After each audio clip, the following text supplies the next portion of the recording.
Assalamualaikum warahmatullahi wabarakatuh. Nama saya Irna Sari, NIM 192330444. Dan pada kesempatan kali ini saya akan menjelaskan dua tax planning. Yang pertama, tax planning bagi usaha di bidang kuliner untuk bisa tetap memperoleh keuntungan di masa pandemi COVID-19 saat ini. Yang pertama, berinovasi. Menciptakan inovasi produk berdasarkan kebutuhan adalah salah satu strategi bisnis untuk bertahan di tengah pandemi. Pelaku bisnis makanan pun beralih menyediakan catering hingga frozen food yang dapat disimpan sebagai stok bagi para pelanggannya. Intinya, fleksibilitas produk adalah segalanya. Dengan memahami kebutuhan pasar yang sedang meningkat dan berinovasi, kita akan lebih mudah mempertahankan kelangsungan bisnis di tengah pandemi saat ini. Kedua, tetap memperhatikan standar kualitas produk. Pilihan menghadirkan paket ekonomis di tengah pandemi marak dilakukan oleh berbagai pelaku usaha. Salah satunya pelaku bisnis di bidang kuliner. Daripada itu, standar dan kualitas produk perlu diperhatikan, mulai dari penggunaan bahan baku, proses produksi, pengecekan produk, hingga packing. Tetap steril dan aman sebelum dikirimkan ke konsumen. Hal ini dilakukan agar produk tetap diterima baik oleh konsumen. Ketiga, maksimalkan layanan pengiriman di hari yang sama atau same-day delivery. Kondisi pandemi yang berdampak pada beralihnya bisnis melalui online membutuhkan partner yang bisa memastikan produk diterima konsumen dengan cepat dan aman. Karenanya, layanan logistik same-day delivery menjadi populer untuk memenuhi kebutuhan pelanggan sehari-hari. Selain pengiriman yang hanya membutuhkan waktu 3-6 jam, kita juga tidak perlu khawatir bila melakukan pengiriman produk yang berisiko basi maupun barang pecah belah. Keempat, manfaatkan e-commerce dan fitur-fiturnya. Salah satu platform populer dalam berbisnis online adalah e-commerce. E-commerce juga menguntungkan bagi pelaku usaha. Karena untuk mendaftarkan diri di e-commerce, kita tidak perlu modal uang. Pengelolaan ketersediaan produk pun mudah karena sistem automasi yang ditawarkan. Metode pembayaran pada e-commerce juga lebih terpercaya dan memudahkan konsumen, karena menggunakan metode third party. Selain itu, kita juga dapat memanfaatkan berbagai fitur dan promo yang ditawarkan oleh e-commerce kepada calon konsumen. Yang kelima, berhemat. Langkah wajib yang perlu ditempuh adalah menekan pengeluaran dengan berbagai cara supaya likuiditas bisa lebih baik. Misalnya menekan biaya operasional dari pos-pos rutin seperti tagihan listrik, air, dan internet. Contohnya usaha di bidang kuliner. Kebijakan work from home membuat pembelian di tempat turun drastis.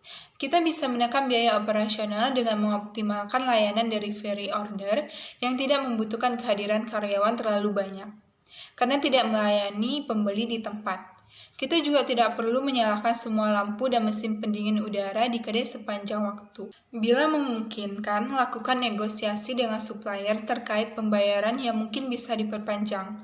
Pertimbangkan juga negosiasi dengan perbankan bila pembayaran cicilan utang terasa memberatkan. Keenam, beri pengertian pada karyawan. Cara mempertahankan bisnis di masa pandemi berikutnya adalah ajak bicara karyawan-karyawan Anda. Sampaikan pada karyawan tentang fokus Anda saat ini adalah mempertahankan kelangsungan usaha supaya jangan sampai bangkrut, yang bisa memicu pemutusan hubungan kerja. Supaya itu dapat tercapai, karyawan harus rela melupakan kenaikan gaji ataupun pemberian bonus seperti biasa, paling tidak hingga kondisi kembali normal. Ketujuh, penjualan dengan cara paling murah. Terapkan strategi yang paling tepat agar penjualan tetap mencapai target dengan biaya termurah. Misalnya, bisnis di bidang kuliner yang tadinya mengandalkan kunjungan customer secara langsung, dalam situasi sekarang hal itu jelas sulit dilakukan. Geser strategi untuk mengoptimalkan layanan delivery order, drive-thru, atau mengincarkan promo berlangganan. Misalnya, tawarkan harga lebih ekonomis bagi customer yang memilih pembelian berlangganan selama seminggu, atau berikan voucher bila ada pembelian hingga nilai tertentu, di mana voucher itu hanya berlaku bila ada pembelian lagi di depan senilai tertentu. Selanjutnya, saya akan membahas mengenai contoh kasus PPh Badan, yaitu kasus pajak PT Asian Agri Group dan tax planning PPh Badan yang seharusnya dapat dilakukan. PT Asian Group adalah salah satu induk usaha terbesar kedua di grup Raja Garuda Mas, perusahaan milik Sukanto Tanoto. Menurut majalah Forbes, pada tahun 2006, Tanoto adalah keluarga paling kaya di Indonesia dengan kekayaan mencapai 2,8 miliar US dollar atau sekitar 25,5 triliun rupiah. Terungkapnya dugaan penggelapan pajak oleh PT ASEAN Agri Group bermula dari aksi Vincent membobol brankas PT ASEAN Agri Group di Bank Fortis Singapura senilai 3,1 juta US dollar pada tanggal 13 November 2006. Vincent saat itu menjabat sebagai Group Financial Counselor di PT ASEAN Agri Group yang mengetahui seluk-beluk keuangannya. Perbuatan Vincent ini terendus oleh perusahaan dan dilaporkan ke Polda Metro Jaya. Vincent kabur ke Singapura sambil membawa sejumlah dokumen penting perusahaan tersebut. Dalam pelariannya inilah terjadi jalinan komunikasi antara Vincent dan wartawan Tempo. Pembeberan Vincent ini kemudian ditindaklanjuti oleh KPK dengan menyerahkan permasalahan tersebut ke Direktorat Pajak. Karena memang permasalahan PT ASEAN Agri Group tersebut terkait erat dengan perpajakan. Direktur Jenderal Pajak, Darmin Nasution, kemudian membentuk tim khusus yang terdiri di atas pemeriksa, penyidik, dan intelijen. Tim ini bekerja sama dengan Pusat Pelaporan dan Analisa Transaksi Keuangan atau PPATK dan Kejaksaan Agung. Tim khusus tersebut melakukan serangkaian penyelidikan termasuk penggeledahan terhadap kantor PT ASEAN Agri Group baik yang di Jakarta maupun di Medan.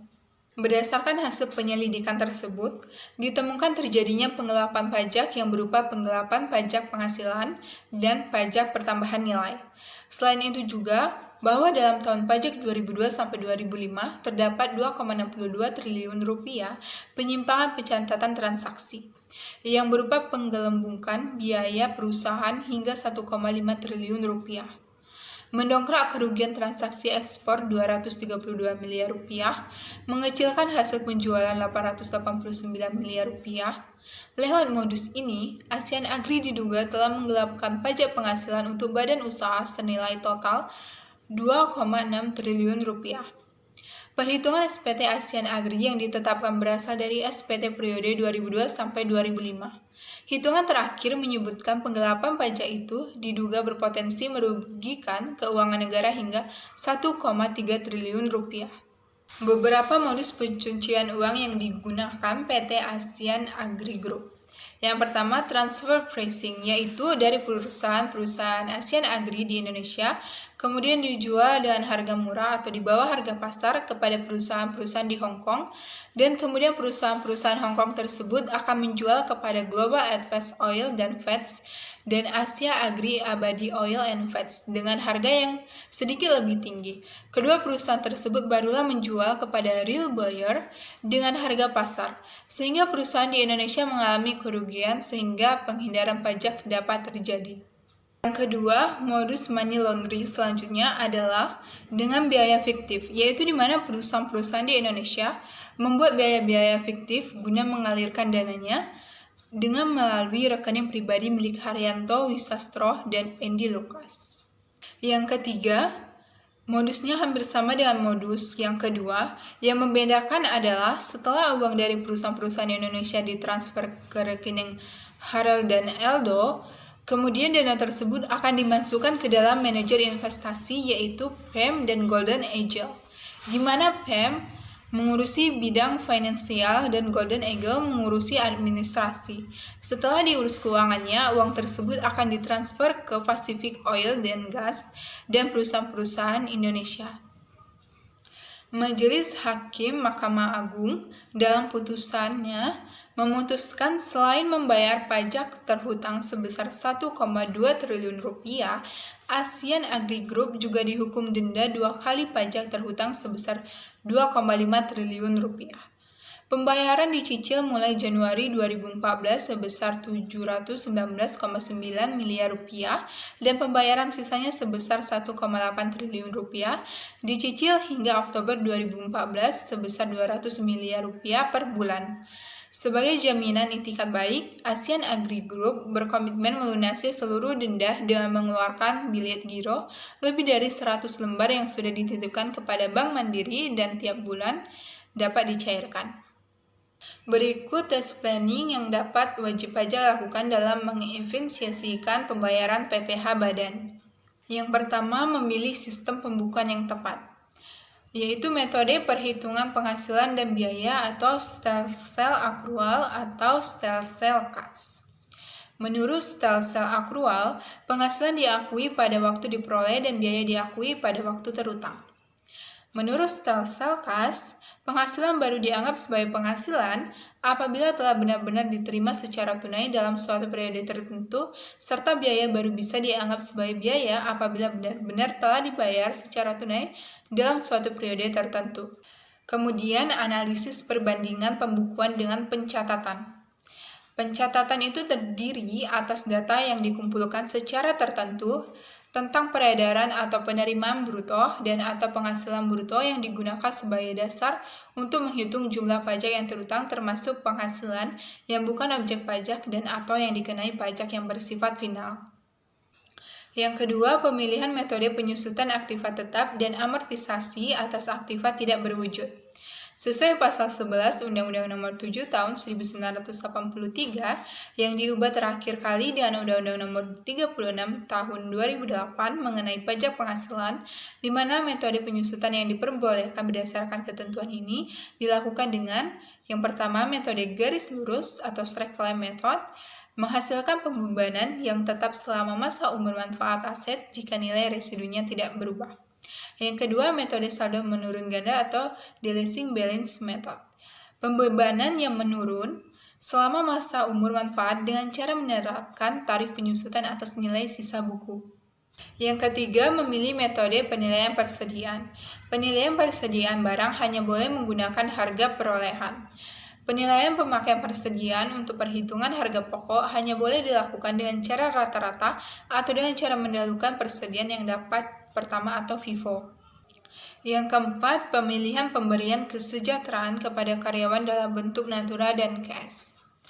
Berikut keadaan di mana perusahaan tidak cocok memberikan natura atau kenikmatan. Yang pertama, pada perusahaan yang sedang keadaan rugi. Dan yang kedua, pada perusahaan yang dikenakan PPh badan secara final. Terdapat banyak cara untuk mengoptimalkan kesejahteraan karyawan dengan memanfaatkan peluang efisiensi beban pajak yang berkaitan dengan pengeluaran biaya berikut ini. Yang pertama, PPh pasal 21 karyawan. Pilihan terhadap metode PPh pasal 21 karyawan dapat berupa bila beban PPh pasal 21 sepenuhnya menjadi tanggungan karyawan atau dalam hal ini perusahaan hanya menjadi perantara pemotong PPh pasal 21, dalam laporan laba rugi perusahaan tidak akan terlihat biaya PPh pasal 21. Dan bila karyawan diberi tunjangan PPh pasal 21, tunjangan ini tercantum dalam slip gaji pegawai dan SPT PPh pasal 21 karyawan. Dan bila PPh pasal 21 ditanggung oleh perusahaan, bukan sebagai tunjangan PPh pasal 21 dan karena ini merupakan kenikmatan yang tidak boleh dibebankan sebagai biaya. Kedua, pengobatan atau kesehatan karyawan. Reimbursement kwitansi biaya medikal dari dokter, klinik, atau rumah sakit. Kemudian karyawan diberi tunjangan pengobatan atau kesehatan atau medical allowance setiap bulan, sakit maupun tidak sakit. Kemudian karyawan berobat di rumah sakit, klinik, atau dokter langganan dan pengambilan obat dari apotik langganan. Dan perusahaan mendirikan rumah sakit atau klinik berikut dokter. Ketiga, pembayaran premi asuransi untuk pegawai. Pembayaran asuransi oleh pemberi kerja untuk kepentingan pegawainya boleh dibebankan sebagai biaya perusahaan. Tetapi bagi pegawai yang bersangkutan, premi tersebut merupakan penghasilan. Dan yang keempat, iuran pensiun dan iuran JHT atau THT yang dibayarkan oleh perusahaan. Yang kelima, perumahan untuk karyawan. Penempatan rumah dinas yang dibeli atau dibuat, disewa, memberikan penggantian sewa, memberikan tunjangan perumahan, bentuk perlakuan perpajakannya, bila bentuk natura tidak dapat dijadikan biaya, dan bila diberikan dalam bentuk uang dapat dijadikan biaya. Yang keenam, transportasi untuk karyawan. Biaya eksploitasi kendaraan antar jemput karyawan dan kendaraan yang dibawa pulang merupakan biaya perusahaan dan bukan merupakan penghasilan karyawan. Tunjangan transport untuk keperluan pulang pergi kantor merupakan penghasilan bagi karyawan dan biaya bagi perusahaan. Ketujuh, perjalanan dinas karyawan. Biaya dalam rangka menjalankan tugas perusahaan dapat dijadikan biaya perusahaan dan bukan penghasilan karyawan. Kedelapan, bonus dan jasa produksi. Beberapa hal yang diperhatikan dalam memberikan bonus dan gratifikasi dan jasa produksi kepada komisaris, direksi, atau pegawai sebagai berikut. Beban pada tahun berjalan dapat dijadikan biaya, laba ditahan dapat dibiayakan, dan tantiem tidak dapat dibiayakan tetapi dikenakan pajak penghasilan pasal 21. Sekian penjelasan saya pada kesempatan kali ini. Kurang dan janggalnya saya mohon maaf. Wabillahi taufiq wal hidayah. Wassalamualaikum warahmatullahi wabarakatuh.